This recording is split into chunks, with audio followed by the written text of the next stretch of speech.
दक्षिण भारत में पेरियार नाम का एक ऐसा झूठा और जहरीला नेता था जिसने राम और रामायण के बारे में बहुत ही खराब बातें की हैं और जिसने सच्ची रामायण नाम का एक ऐसा जहरीला और झूठ से भरा दस्तावेज तैयार किया है जिसका एकमात्र मकसद करोड़ों लोगों की आस्था पर हमला करना और भारत की अखंडता को चोट पहुंचाना था। आज भी बहुत सारे अनपढ़ जिन्हें इतिहास का कोई आइडिया नहीं है वो पेरियार की बातों का हवाला देते हुए सनातन पर कीचड़ उछालने की कोशिश करते हैं। तो आज इस वीडियो में मैं पेरियार और उसके आज के जमाने के नफरती समर्थकों का असली चेहरा आपको दिखाता हूँ। इस पूरे खेल का मास्टरमाइंड इरोड वेंकटप्पा रामासामी नायकर था, जिसका जन्म 1879 में एक बहुत ही अमीर नायकर परिवार में हुआ था। वो कोई दलित या पीड़ित नहीं था, बल्कि एक संपन्न परिवार से आता था। उसके भीतर सनातन हिंदू धर्म और ब्राह्मणों के प्रति नफरत का बीज तब पड़ा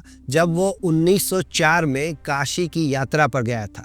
वहां उसे बहुत तेज भूख लगी थी और वो मुफ्त खाने की तलाश में एक भोजनालय में गया जो केवल काशी के ब्राह्मणों के लिए था। अब यहाँ इस इंसान की नीचता देखिए। भोजन पाने के लिए इसने जनेऊ पहनकर ब्राह्मण का वेश बनाया और अपनी मूछें छिपाकर अंदर घुस गया। उस समय के नियमों के अनुसार ब्राह्मण क्लीन शेवन रहते थे। जैसे ही ये खाना खाने बैठा, इसकी मूछें दिख गई और लोगों को समझ आ गया कि ये ब्राह्मण होने का ढोंग कर रहा है। उसे वहां से अपमानित करके बाहर निकाल दिया गया। एक मुफ्तखोर की तरह पकड़े जाने की शर्मिंदगी को उसने पूरे सनातन धर्म और ब्राह्मणों के खिलाफ व्यक्तिगत युद्ध में बदल दिया। 1925 में कांग्रेस छोड़ने के बाद उसने जो आत्मसम्मान आंदोलन शुरू किया, उसका असली चेहरा अलगाववाद यानी कि सेपरेटिज्म था। उसका मकसद समाज सुधार नहीं बल्कि भारत के टुकड़े करके एक अलग द्रविड़ नाडु बनाना था। अपनी इस देशद्रोही मांग के लिए वो 1940 में मोहम्मद अली जिन्ना से मिला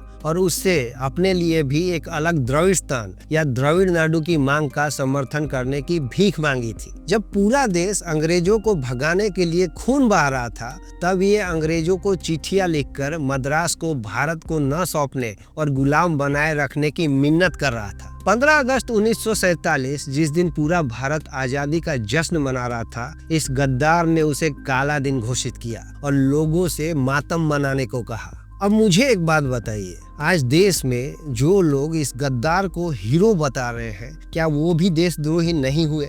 जब राजनीतिक रास्ते बंद होने लगे तो उसने सांस्कृतिक जड़ों पर प्रहार करने के लिए सच्ची रामायण लिखी। उसने रावण को एक द्रविड़ नायक और राम को एक उत्तर भारतीय अत्याचारी बताया। लेकिन वाल्मीकि रामायण, जो इस पूरे विषय का एकमात्र प्रामाणिक सोर्स है, उसके हर दावे की धज्जियां उड़ाती है। सबसे पहली बात तो उसे संस्कृत की समझ थी ही नहीं। उसने ये जो सच्ची रामायण लिखी वो अंग्रेज अनुवादों को पढ़कर लिखी और अपने हिसाब से अर्थ का अनर्थ किया। किसी भी चीज की गहराई को समझने के लिए और जब आप रामायण जैसी किताब को अपने हिसाब से लिखने की कोशिश कर रहे हैं तो रामायण की असली भाषा संस्कृत का ज्ञान होना बहुत जरूरी है, जो उसे नहीं था। वो अपनी किताब में दावा करता है कि रावण दक्षिण का द्रविड़ था, जबकि वाल्मीकि रामायण स्पष्ट कहती है कि रावण ऋषि विश्रवा का पुत्र और ऋषि पुलस्त्य का पोता था। वो जन्म से ब्राह्मण था और उसका जन्म स्थान उत्तर प्रदेश का बिसरख था।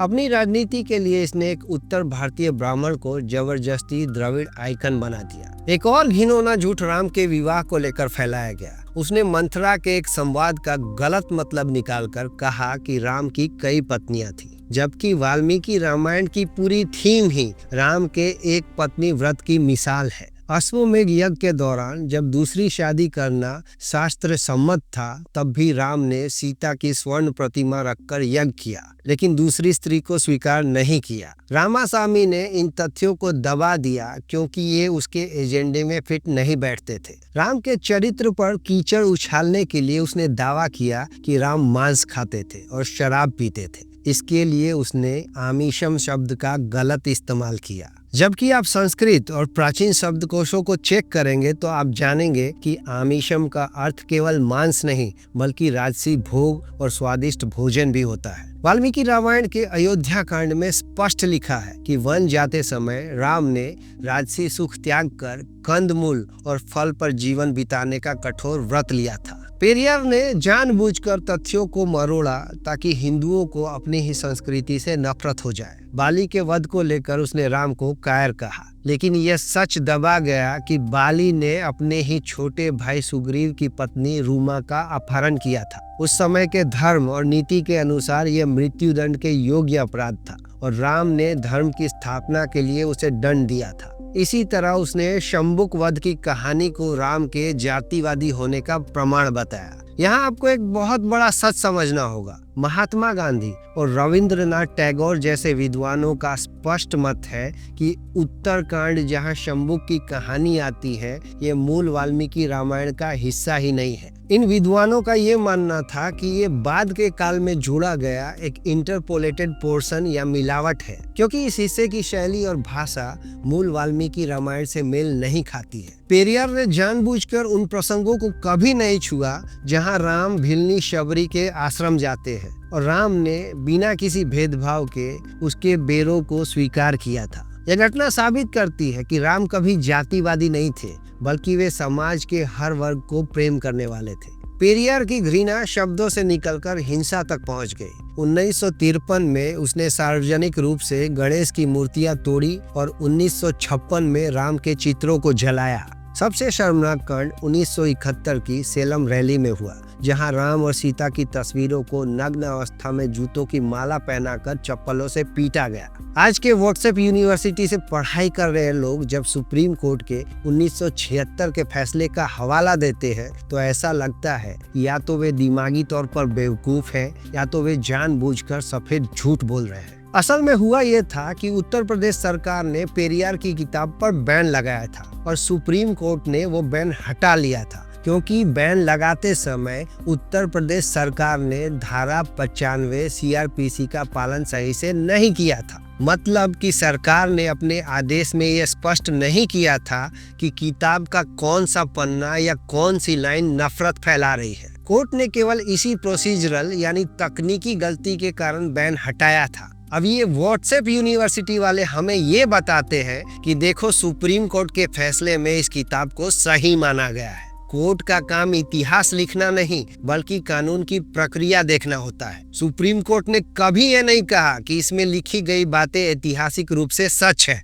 आज सोशल मीडिया पर जो लोग राम को गाली देकर खुद को कूल समझते हैं, वे वास्तव में इसी 70 साल पुराने गद्दार के एजेंडे का हिस्सा बन रहे हैं। ये लोग राम का विरोध करके या रामायण को एक झूठी किताब बता के अपने आप को बहुत होशियार समझते हैं, लेकिन ये लोग एक ऐसे व्यक्ति के विचारों को ढो रहे हैं जिसने भारत की आजादी का विरोध किया था। वाल्मीकि रामायण का सत्य अडिग है और पेरियार की सच्ची रामायण केवल एक नफरती पॉलिटिकल मैनिफेस्टो है। इतिहास को जानना जरूरी है, लेकिन उसे विकृत करना एक अक्षम्य अपराध है। हमें ये समझना होगा कि राम केवल एक नाम नहीं, बल्कि इस देश की एकता और मर्यादा का अटूट आधार है। तो चलिए आप मुझे बताइए कि ऐसे गद्दारों के विचारों को ग्लोरीफाई करने वालों के लिए क्या सजा होनी चाहिए। मैं आपसे मिलता हूं अगले वीडियो में किसी ऐसे ही शानदार जानकारी भरे टॉपिक के साथ।